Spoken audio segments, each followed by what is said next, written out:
Kepala BIN Daerah Papua, Brigjen Igusti Putu Dani Karya Nugraha yang gugur dalam kontak senjata dengan KKB di Papua dimakamkan siang tadi. Almarhum dimakamkan di Taman Makam Pahlawan Kalibata, Jakarta Selatan dengan protokol kesehatan yang ketat.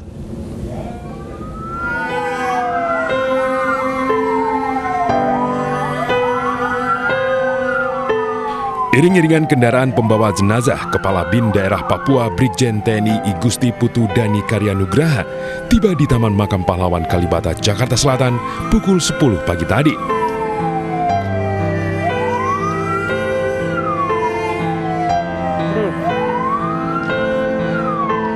Proses pemakaman dilakukan dengan penjagaan ketat dari aparat gabungan TNI dan Polri, serta tertutup untuk umum. Para jurnalis peliput juga tidak diizinkan masuk untuk mengabadikan prosesi pemakaman.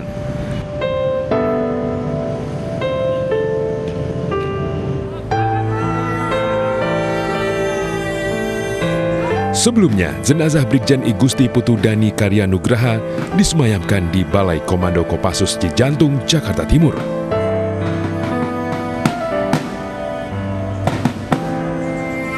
Di sini jenazah menjalani prosesi penyerahan tanda jasa.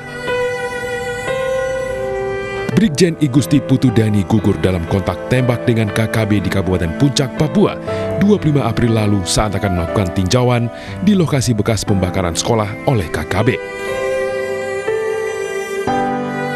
Atas dedikasi dan pengorbanannya, negara memberikan pangkat satu tingkat lebih tinggi kepada Kabinda Papua, menjadi Maijen TNI Anumerta Igusti Putu Dani Karya Nugraha. Upaya perburuan pelaku penembakan Kepala BIN Papua menimbulkan pertempuran baru. 3 anggota Satgas Nemangkawi terlibat baku tembak dengan kelompok Lekagak Telenggen. 3 polisi yang terlibat baku tembak di Ilaga dievakuasi ke Mimika.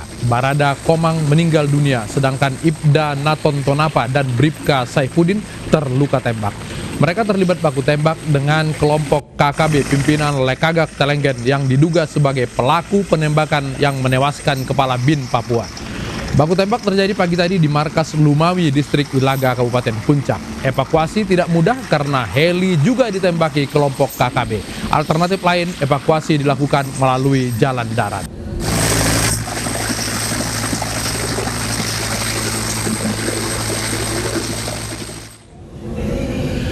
Eskalasi kekerasan bersenjata di Papua membuat DPR dan BIN menyematkan predikat teroris dan separatis kepada kelompok kriminal bersenjata Papua. Tetapi Komnas HAM menolak. Kita akan bergabung dengan Saifullah Tamliha, anggota DPR dari P3, dan Amiruddin Al-Rahab, Wakil Ketua Komnas HAM. Saya ke Pak Tamliha dulu. Selamat malam Bapak-Bapak. Selamat malam. Saya ke Pak Tamliha dulu. Pak Tamliha, DPR mengusulkan pergantian dari KKB statusnya menjadi separatis dan terorisme. Kenapa? Yang benar itu adalah kelompok kriminal bersenjata itu telah melakukan kegiatan teror yang bermotif ideologi, politik, dan hukum, serta ketertiban umum. Itulah definisi terorisme.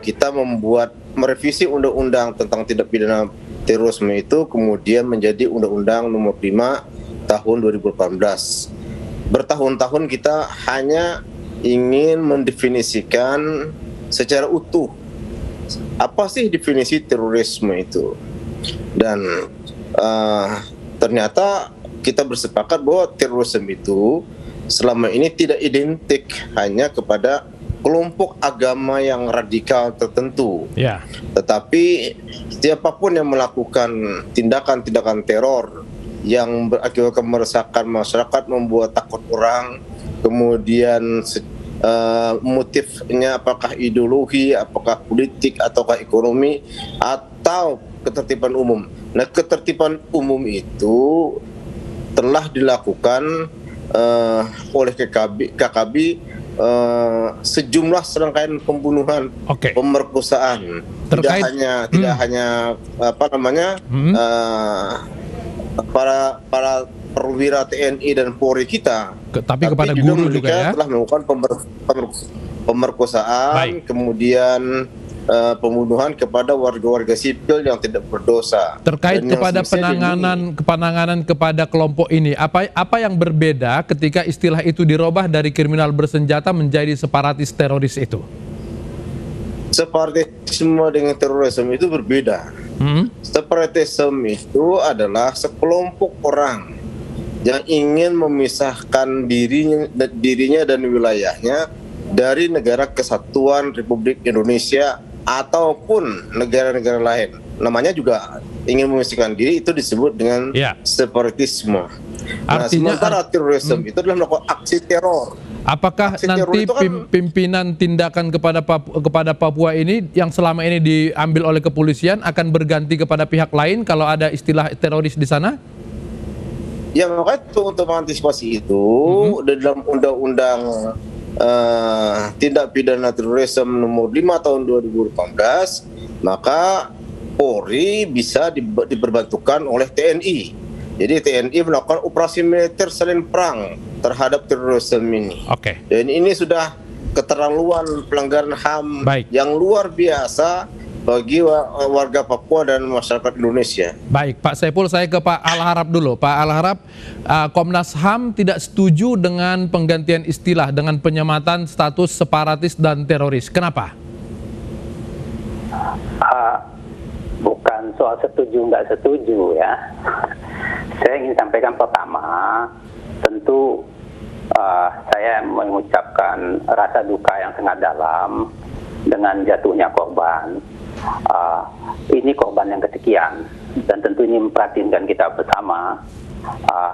Makanya itu juga kami di Komnas HAM berpikir bahwa kita perlu lebih dalam menimbang segala hal kebijakan untuk Papua ini, bahwa DPR atau ketua MPR atau BIN membuat klasifikasi atau label itu keputusan politik.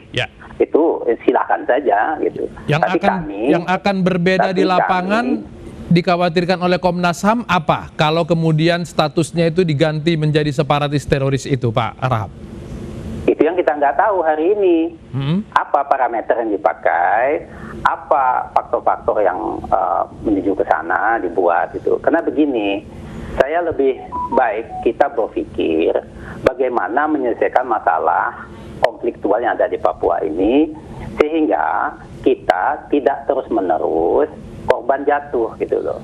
Nah, concern Komnas HAM di situ, sehingga Komnas menyampaikan bahwa ingin memberikan pandangan-pandangan sehingga kebijakan politik yang diambil itu memang betul-betul mampu menyelesaikan masalah ini dengan baik ke depan gitu. Kita harus pikir ke depan nih Papua ini. Kenapa? Karena konflik bersenjata seperti ini umurnya sudah panjang gitu. Artinya statusnya tidak perlu dirubah dari KKB menjadi separatis, tetap saja seperti sekarang ini pelaksanaan tingkat pengamanan di sana, Pak. Nah, saya mengatakan begini ya. Prinsipnya adalah dalam konteks hak asasi manusia, penegakan hukum yang dilakukan prosesnya secara terbuka ya dan fair, sehingga semua publik ini bisa melihat bahwa kalau memang ada yang salah, misalnya menggunakan senjata secara tidak sah, itu bisa ditindak secara hukum. Gitu loh. Baik, ke Pak Tamliha, kira-kira kalau untuk penanganan sejauh ini, kalau melihat ke eskalasi yang semakin meningkat ini, apa yang harus dilakukan secara cepat?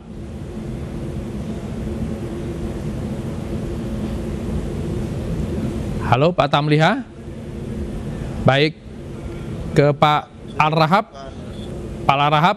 Ya Mas. Kalau Pak Rahab kemarin ada anggota dewan yang bilang tumpas saja dulu urusan HAM nanti belakangan. Ini bagaimana menyikapinya? Saya nggak mau nanggapin pernyataan begitulah. Saya ingin katakan begini saja, Mas. Iya. Bernegara ini bertindak berdasarkan aturan-aturan dan hukum yang ada. Nah, maka tadi saya sampaikan, kalau kita mau menyelesaikan masalah Papua, ya, ini langkah hukum yang mana mau kita ambil sehingga dia bisa dipertanggungjawabkan gitu. Baik. Nah, itu yang penting, langkah-langkah itu. Nah, sehingga ke depannya kita, semua pihak di Papua juga bisa menerima langkah-langkah hukum yang diambil itu secara fair. Baik. Nah, jadi ke depan kita bisa jalin sesuatu yang lebih baik ke depan. Itu harapan kita semua Pak Rahab. Baik Pak Rahab dari Komnas HAM dan tadi ada Pak Saifullah Tamliha dari DPR. Terima kasih sudah bergabung Bapak-Bapak.